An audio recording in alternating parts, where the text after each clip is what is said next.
하는 아나운서 김은진입니다. 오늘은 평소보다 조금 더 특별한 방송으로 꾸며봤는데요. 한 해 동안 우리 대학을 위해 가장 가까운 곳에서 뛰어온 사람, 그리고 수많은 학우들의 목소리를 모아 학교와 소통해온 중심, 바로 2025학년도 유총학생회 학생회장 양시훈님을 모셨습니다. 한 해 동안 총학생회가 어떤 고민을 해왔고 어떤 공약들을 실제로 실행했는지, 그리고 우리가 잘 몰랐던 총학생회 내부 이야기까지 오늘 이 시간을 통해 보다 깊이 들어보려고 합니다. 이제 오늘의 게스트 모셔보도록 하겠습니다. 학생회장님 안녕하세요. 바쁘신 와중에 귀한 시간 내주셔서 정말 감사합니다. 혹시 간단하게 자기소개 부탁드려도 될까요? 네, 안녕하십니까. 국민국보대학교 제42대 유총학생회 학생회장 양시훈입니다. 반갑습니다. 네, 만나서 반갑습니다. 먼저 올해 총학생회의 기조와 목표가 신뢰로 여는 밝은 미래 유였던 걸로 알고 있는데요. 혹시 슬로건에 담긴 의미를 조금 더 자세히 들어볼 수 있을까요? 네, 저희 총학생회는 한 해 동안 가장 중요한 가치를 신뢰라고 생각했습니다. 학생들의 학교와 학생회에 대해 느끼는 거리감이나 막연함을 조금이라도 줄여보자 했고, 학생들이 학생회가 정말 우리 곁에 있구나 라고 체감할 수 있도록 활동을 하셨습니다. 그래서 신뢰로 얻는 밝은 미래라는 기조를 세웠고, 말 그대로 학생들의 미래와 학교의 미래를 함께 만들어 가려는 목표를 가지고 움직였습니다. 말만 들어도 따뜻하고 단단한 느낌이 듭니다. 그리고 총학생회는 여러 부서가 함께 움직이는 조직이잖아요. 혹시 부서별로 어떤 일을 맡고 있는지도 소개해 주실 수 있으실까요? 네, 저희 유총학생회는 회장단, 사무부, 기획부, 복지부, 홍보부 이렇게 5개의 부부로 이루어져 있습니다. 각 부의 역할이 명확하긴 하지만 저희는 국별로 따로 움직이기보다는 어떤 행사를 하든 함께 협력하여 진행하는 방식을 더 중요하게 생각했습니다. 그래서 큰 행사가 있을 때는 국 간의 벽을 넘어 서로를 도와가며 학우들이 만족할 수 있는 결과물을 만들어내기 위해 노력했습니다. 실제로 학우분들 사이에서도 올해 학생회는 팀워크가 좋다는 이야기가 꽤 있었거든요. 학교 공식 행사뿐만 아니라 축제, 복지사업, 작은 이벤트까지 빠짐없이 챙기시는 모습이 인상 깊었습니다. 많은 학우분들이 가장 궁금해하고 있는 공약인 현황에 대해 이야기 나눠보겠습니다. 학생회장님, 올해 총학생회 공약이 총 12개였던 걸로 알고 있는데요. 현재까지 어떤 상황인지 설명 부탁드립니다.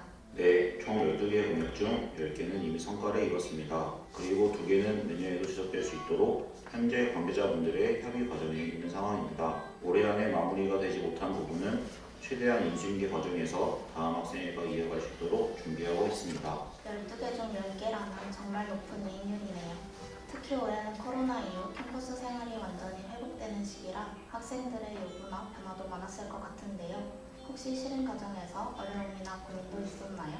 네, 사실 어려움이 많았습니다. 학생분들의 편의를 위해 생각했던 공약들이 막상 학교의 행정 절차나 현실적인 환경과 맞물렸을 때 생각보다 진행되기 어렵거나 시간 조율이 까다로운 경우가 많았습니다. 그래서 여러 교수님들과 행정 선생님들을 직접 찾아뵙고 현실적인 대안과 조율을 지속적으로 해가면서 하나씩 해결했습니다. 쉽지는 않았을 것 같아요. 앞에서 신뢰를 이야기해 주셨는데요. 그 신뢰를 쌓기 위해 뒤에서 얼마나 많은 조율과 노력이 있었는지 느껴집니다. 학우분들이 체감할 수 있었던 변화들도 꽤 있었죠?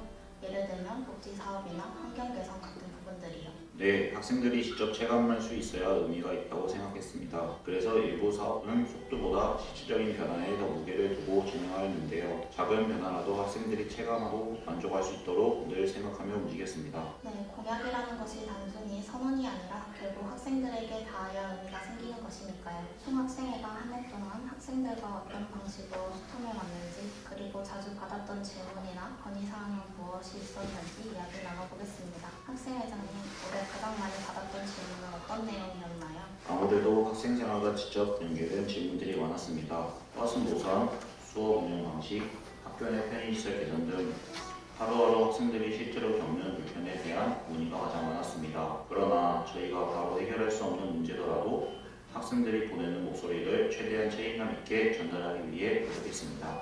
네, 그런 질문들은 정말 매년 꾸준히 있는 것 같아요. 또 학우분들이 이건 좀 바뀌었으면 좋겠다 하고 느끼는 부분은 단순한 개인의 의견이 아니라 우리 모두가 겪는 불편인 경우가 많으니까요. 그리고 아직 진행 중인 프로젝트도 있다고 들었는데요. 네, 사실 저번 주에 진행되었던 문화 관련 프로젝트를 끝으로 저희 총학생회가 준비한 공식 행사는 모두 마무리되었습니다. 학생들이 학업에서 잠시 벗어나 문화생활을 누릴 수 있도록 돕고 싶었고 마지막 행사까지 잘 마무리되어 다행이라고 생각합니다. 문화 관련 프로젝트 반응도 정말 좋았죠. SNS에서도 인증샷이 많이 보였고요.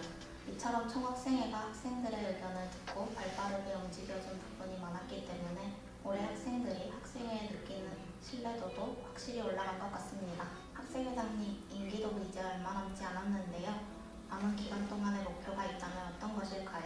지금은 무엇보다 차기 학생에게 인수인계를 충실히 하는 것이 가장 큰 목표입니다. 저희가 진행해왔던 사업과 공약들의 흐름을 정확히 전달해 다음 학생회가 흔들리지 않고 이어갈 수 있도록 돕고 싶습니다. 학생의 연속성이 유지되어야 학교가 더 발전할 수 있다고 생각합니다. 그 마음이 정말 멋지네요. 운영을 잘하는 것도 중요하지만 자리를 떠날 때 다음 사람을 위한 길을 정해놓는 것도 정말 중요한 부분이거든요. 그럼 마지막으로 우리 학부분들에게 전하고 싶은 메시지 한마디 부탁드립니다. 네, 올 한 해를 돌아보면 저희 총학생뿐만 아니라 모든 학생자치단체에게 많은 관심과 응원을 보내주신 학우 여러분들께 진심으로 감사드립니다. 학생자치는 결국 학생들의 관심과 참여로 완성됩니다.